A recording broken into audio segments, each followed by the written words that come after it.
93 में मैंने नारा दिया था स्वस्थ गोंडा, साक्षर गोंडा, हरा भरा गोंडा। जो नारा बढ़ते बढ़ते देवी पाटन मंडल पहुंचा और मंडल के बाद आज जो है प्रदेश में कई स्थान पर पहुंच चुका है। 9 जिले में इस बार परीक्षा हुई है और विजेता को मोटरसाइकिल या स्कूटी मिलती है। आज 27 स्कूटी या मोटरसाइकिल बांटी गई है और इस कार्यक्रम का नाम है युवा शक्ति संगम।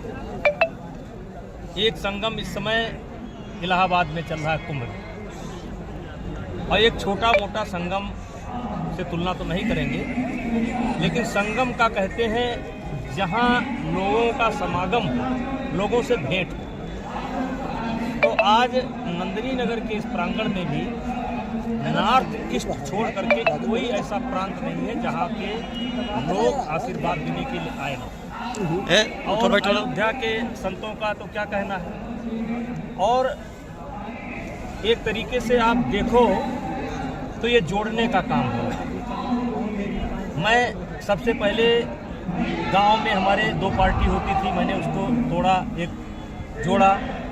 फिर विद्यार्थी जीवन में मैंने अयोध्या के अंदर क्षेत्रवाद खत्म किया, जातिवाद खत्म किया, और उसी क्रम में आज ये कार्यक्रम इतना बड़ा हो गया है कि एक तरीके से देखिए तो ये जोड़ने का कार्यक्रम है, ये तोड़ने का कार्यक्रम नहीं है, ये जोड़ने का कार्यक्रम है। आज पूरे लगभग पूरे देश का प्रतिनिधित्व यहाँ पर है और उत्तर प्रदेश का तो लगता है कि 80-90% जनपद के लोग यहाँ पर आशीर्वाद देने के लिए आए हैं। तो ये जन्मदिन तो एक नाम पड़ गया और ये दिन चुना गया और इसी दिन को फिर नंदिनी माता की मूर्ति की स्थापना हुई। तो एक तरीके से ये हमारे लिए बड़ा शुभ दिन है और आप लोगों का भी आशीर्वाद है, क्षेत्रीय जनता का आप स्वयं देख रहे हैं कितना अपार वो है। तो इसको जन्म दिवस न कह करके युवा शक्ति संगम, मतलब विद्यार्थियों की, नौजवानों की संगम है, मेला है। इसमें देखा होगा आपने सबसे ज़्यादा संख्या में विद्यार्थी थे। आपने बात संतों की, संत भी काफ़ी संख्या में आपको आशीर्वाद मिले हैं और वही संत जो महाकुंभ पर राजनीति हो रही है उसका विरोध कर रहे हैं, क्योंकि कहा जा रहा है कि बस वोट की जमीन पर महाकुंभ का आयोजन किया गया। देखिए, मुझे इस विषय में जानकारी नहीं है और मैं इस विषय में बोलना नहीं चाहता हूँ। देखिए, ये बड़ा अच्छा दिन है। नेताजी, नंदिनी नगर जहाँ कुश्ती के लिए जाना जाता था, वहीं उसके साथ में इस बार जो है संगीत के लिए एक बड़ा प्लेटफार्म मिला, तो इसको लेकर कैसे क्या देखा जा रहा है? नंदिनी नगर नहीं, ये गोंडा है, ये गोनद क्षेत्र। जैसे गोनद क्षेत्र अयोध्या राज्य की गौवें यहाँ चढ़ती थी, इस क्षेत्र को गोनद कहते थे। इसी में बाराइच आता था, इसी में बलरामपुर आता था, इसी में बस्ती आता था। गोनद और गोरखपुर का बॉर्डर हुआ करता था। और आप देखेंगे कि जैसे ये घटना जो नंदिनी माता की है, ये राम जी के 18 पीढ़ी पूर्व की घटना है। अब अगर 1 मिनट के लिए आप मान लीजिए कि दिलीप की तपस्या समाप्त ना हुई होती, नंदिनी माता ने आशीर्वाद न दिया होता, तो भागीरथ का जन्म न होता, तो ये आगे क्या होता। तो ये गोंडा की भूमि आपने देखा होगा, मैंने एक शिलापट भी बनवाए हैं, पौराणिक स्थान जितने गोंडा के अंदर हैं। और ये जो हमारा मंडल है, ये तपस्वियों की भूमि, ये जो है तपस्वियों की भूमि है, पूर्ण भूमि है। ऐसी भूमि सब जगह सबको नसीब नहीं होगी। मैं इस बात को बड़े गर्व के साथ कहता हूँ। समय लगाऊंगा गिनाने में तो बड़ा समय लगेगा, लेकिन गोंडा बहुत पूर्ण भूमि है। गोंडा के बिना अयोध्या अधूरी है और अयोध्या के बिना गोंडा अधूरा है, हमारा मंडल अधूरा है।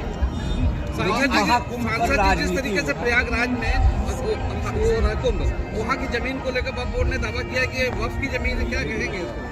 महाकुंभ पर राजनीति होना ये मुझे जानकारी नहीं, मैं अपने से उलझा हुआ हूँ और किसी के दावा करने से कुछ नहीं होता है। दावे तो इस समय बहुत होते हैं। नेताजी, एक तरफ आप कह रहे हैं और आप मैसेज दे रहे हैं सबको जोड़ने के लिए कि सभी जुड़े, और नॉर्थ ईस्ट के अलावा आधे उत्तर प्रदेश के लोग यहाँ पे आए हैं, लेकिन उत्तर प्रदेश के नहीं, पूरे देश के लोग आए हैं। लेकिन ऐसे ही बीच रमेश बिधूड़ी लोग जिस तरीके की सवाल उठा देते हैं कि उन्होंने सड़कों को बनाने के लिए किसी का नाम ले लिया कि उनके गाल की तरीके से, आप इसको किस नजरिए से देखते हैं कि कैसी राजनीति? देखिए, ये मुहावरा कह लीजिए एक या कहावत कह लीजिए, ये शुरू किया था लालू और उन्होंने हेमा मालिनी जी का नाम लिया था और उसी रो में रमेश बिधूड़ी साहब भी पा गए, तो उनकी निंदा हो रही है।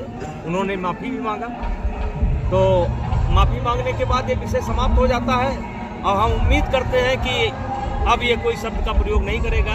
किसी के गाल से और किसी के बाल से तुलना करने की क्या जरूरत है, अच्छा नहीं हुआ वो।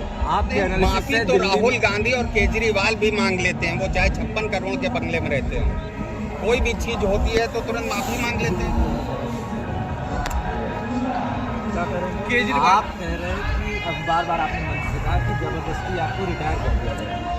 अरे यार, क्रम में निकल गया, क्रम में निकल गया, अब रिटायर हो गया तो क्या फर्क पड़ता है? जैसे दिल्ली में चुनाव, जैसे ये बताइए क्या इधर कम से कम 6, 7, 8 लोकसभा की जनता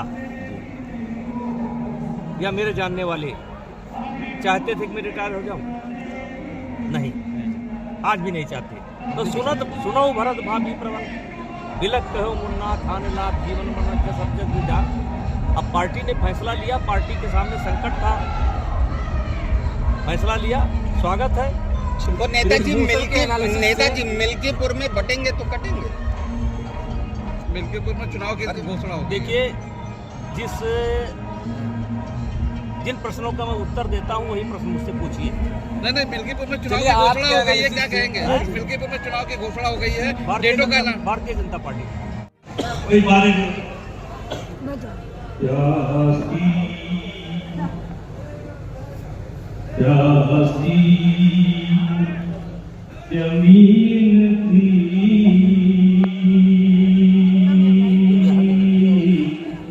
ओ भैया कहाँ घुसे जा रहे हैं?